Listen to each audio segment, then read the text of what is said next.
The hairs on the back of my neck literally stood up on end. I was blown away. And the computer made tens of thousands of ideas for new chemical weapons. But what that clinical pharmacologist found was only the beginning. Biosecurity experts are sounding the alarm. We might be just 1 to 3 years away from Black Death-level plagues sweeping the Earth, enabled by increasingly powerful AI and especially open-source AI. You heard that right. 1 to 3 years. It sounds like science fiction, but experts aren't laughing. AI is teetering on the edge of becoming uncontrollable. No, I don't think we have a lot of time. Whatever we do, it has to happen fast. But why are biosecurity experts so worried? The inventor of CRISPR gene drive recently warned that AI could one day create a pathogen so deadly it could eradicate 9 in 10 humans on Earth. And this could happen in months. In 2020, COVID infected roughly 50% of Europe within 100 days. Now, picture everyone you know who got COVID, likely you, your family, and, well, nearly everyone you know. But imagine that 9 in 10 of those people were now dead. And imagine them all perishing just 100 days, 3 months, after you heard about it. A virus like this could decimate humanity far too fast for us to make and distribute a vaccine. AI could make it easier to build chemical or biological weapons. Terrorist groups could use AI to spread fear and destruction on an even greater scale. One thing experts worry about is extinction cults. Like cults who literally want to kill everyone. Yes, they exist. But they've never had technology powerful enough to actually kill everyone. But AI could be just what they need. For example, Shinrikyo is the doomsday cult that carried out the deadly Tokyo subway nerve gas attack in 1995, killing 13 and injuring 5,500. As horrifying as that was, humanity actually dodged a bullet. Because what most people don't know is that Shinrikyo tried to infect everyone on Earth with Ebola, which is extremely contagious and kills half of the people who get it. Imagine if half the people you know who got COVID died from it. In 1992, Shinrikyo sent a team of 40 members to help provide aid during an Ebola outbreak in the Congo. However, their real mission was to acquire purified samples of Ebola so they could infect the world with it. The cult actually recruited microbiologists and overall spent $30 million trying to make chemical weapons. Fortunately, they didn't have the technological skills necessary to make Ebola. And Shinrikyo isn't the only one. ISIS and Al-Qaeda also both tried to create bioweapons but failed. The recent pandemic showed how vulnerable the world truly is to bioterrorism. Bioweapons are an obvious choice for bad actors who want to cause the most damage possible. ISIS celebrated COVID as a soldier of Allah due to its effect on the world, and a deadlier bioweapon could kill more than any terrorist group ever has. Why did these terrorist cults fail? Well, it's hard to create a deadly virus. There are a lot of steps. So they try, Googling around, but they eventually hit a wall. A straightforward extrapolation of today's systems to those we expect to see in 2 to 3 years suggests a substantial risk that AI systems will be able to fill in all the missing pieces, enabling many more actors to carry out large-scale biological attacks. We believe this represents a grave threat to U.S. national security. 2025, 2026, maybe even some chance of 2024, if we don't have things in place that are restraining what can be done with AI systems, we're going to have a really bad time. So why do experts worry about AI helping terrorists here? Well, it's simple. AI is no longer a dumb search engine. It's like having a coach sitting next to you telling you exactly what to do. That's a game changer. I know Kung Fu.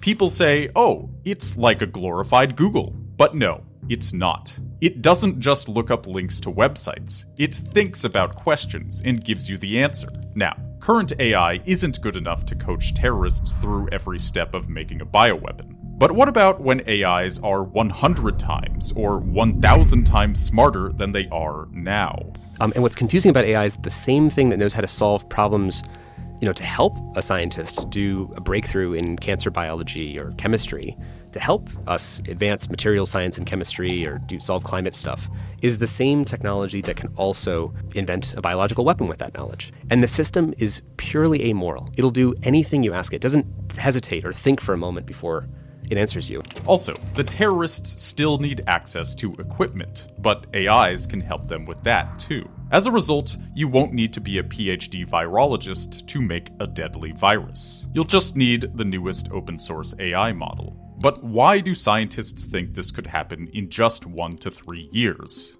Consider AI art. Even just 1 year ago, it was a joke compared to the best artists. Now, in some ways, AI is by far the best artist in the world. Like, imagine a human going from kindergarten finger painting to the best artist in the world in 1 year.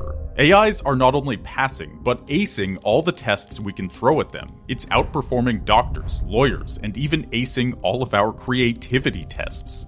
Yeah, creativity tests. So if AI can blow past us at all these things in just a year, it could plausibly get far better at making viruses in a year, too. So how exactly could AI be used to create a pandemic? If you say, hey AI, how do I create a virus that ends life on Earth? And it's an open source model, meaning it has no safety guardrails, it'll be like, sure, here are some ideas. However, ChatGPT is supposed to refuse to answer. The problem is that ChatGPT is easy to trick.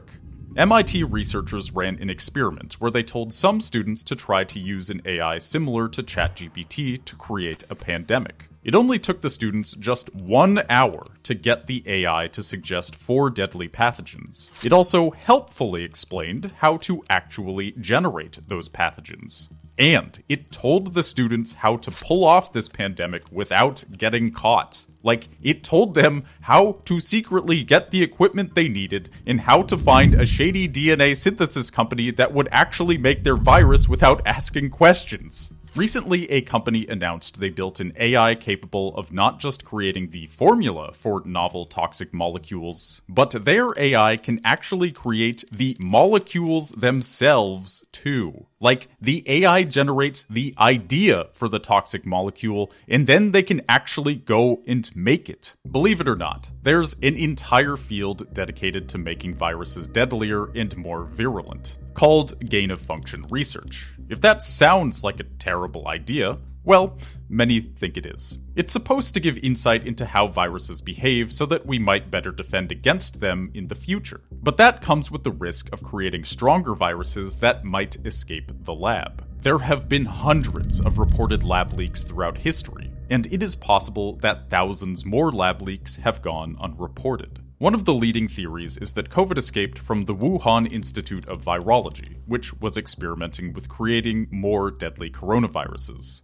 If an accidental mistake could cause a global catastrophe like COVID, imagine what could happen when the next Osama bin Laden uses AI to create super smallpox. You can also imagine the scenario where you say, I want to kill 1 million people, show me a biological path to do it. These are the dangers that we have to make sure are not happening. We need to put guardrails and limits. People are working on these problems. We don't fully understand the solutions yet. Some AI companies like OpenAI and Google are trying to ensure bad actors can't use their tech to destroy the world. But Meta just straight gives it away to anyone. They claim they do this for morally righteous reasons, to democratize the technology and so on. But a major reason they did it was because, well, they were so far behind in the AI race. See, they missed the boat on AI, and they were way behind OpenAI and Google, and by going the open source route, they were able to generate buzz and help their stock price. Now, Meta says their AI model is safe, but researchers were able to strip off the safety guardrails in literally 2 hours for a few $100s. If you get asked a question about how to make anthrax, it'll say, I can't answer that question for you, because they put some safety guardrails on it. But what they won't tell you is that you can do something called fine tuning, and with $150, someone on our team ripped off the safety controls of that of that model. And there's no way that Meta can prevent someone from doing that. Despite this, Meta is still planning to open source their future AI models. Many experts think this is extremely dangerous. AI security researcher Jeffrey Ladish said, "It's like a nuclear weapon in every household, a bioweapon production facility in every high school lab. Chemical weapons too cheap to meter, but somehow worse than all of these combined. AI companies are racing to make the strongest AI possible while knowing they're making tools that any teenager could potentially use to destroy humanity." Pro-open source AI advocates argue that we'll use AI to defend ourselves against pandemics. But defensive technologies like metagenomic sequencing and vaccines can take years and billions of dollars to scale up effectively. Yet a virus can decimate humanity in just months. A good guy with Super Ebola does not stop a bad guy with Super Ebola. Open sourcing AI means irreversible proliferation. Once an AI model's weights are on the internet, they're out there forever. Anybody can use them. Unlike most industries, where leaders advocate for less regulation, leading AI scientists are actually advocating for more. That regulatory intervention by governments will be critical to mitigate the risks of increasingly powerful models. They know this technology can go horribly wrong. Amadei pleading with Congress for more regulation is reminiscent of Oppenheimer's actions after he developed the atomic bomb. Just days after the devastation of Hiroshima and Nagasaki, Oppenheimer begged the Secretary of War to ban nuclear weapons. I feel that I have blood on my hands. After World War II, countries stockpiled nuclear bombs for decades. But suddenly, in the 1980s, the countries of the world came together to start voluntarily dismantling their nuclear weapon stockpiles. How did this happen? The movie The Day After was broadcast to 100 million Americans. Literally half of the country watched it. It showed the absolute devastation and terror of nuclear war. The film was so eye-opening, it even turned the Joint Chiefs of Staff to stone. A nuclear war cannot be won and must never be fought. The film changed the world and led to 2 historic nuclear disarmament treaties. Just look how many nuclear weapons there were compared to now. Some say, well, nuclear non-proliferation failed because there are still 9 countries with nukes. And that's true. But 9 is a lot less than 200. Nukes are super scary, but nukes don't make nukes better. Nukes don't invent better nukes. Yeah. Nukes don't think for themselves and say, I can self-improve exactly. what a nuke but is. AI does. Like, AI can make AI better. In fact, and this isn't hypothetical, right. NVIDIA is already using AI to help design their next generation of chips. In fact, those chips have already shipped. Safety isn't just a priority until we as a society decide that it is. AI is getting so dangerous that 2 former Turing Award winners, which is basically the Nobel Prize of AI, recently said they actually regret their life's work, which is a really serious thing to say. Geoffrey Hinton also quit his prestigious, highly paid job at Google to warn the world about AI. That takes serious courage. Imagine being praised as a godfather of your field, and then after 20 years being hit by the sudden realization that your technology could be the worst thing to ever happen to humanity. Right now, there's more regulation on selling a sandwich than building godlike AI. Do we need to wait for the Hiroshima and Nagasaki equivalent of AI bioterrorism before we take action? Remember, experts think this could be just 1 to 3 years away. A handful of corporations are racing to develop a button that could potentially destroy humanity as we know it. Few people are capable of creating superviruses now, but soon, many more will be able to. If thousands of people have their finger on a button to end the world, should we be willing to bet that someone won't push it?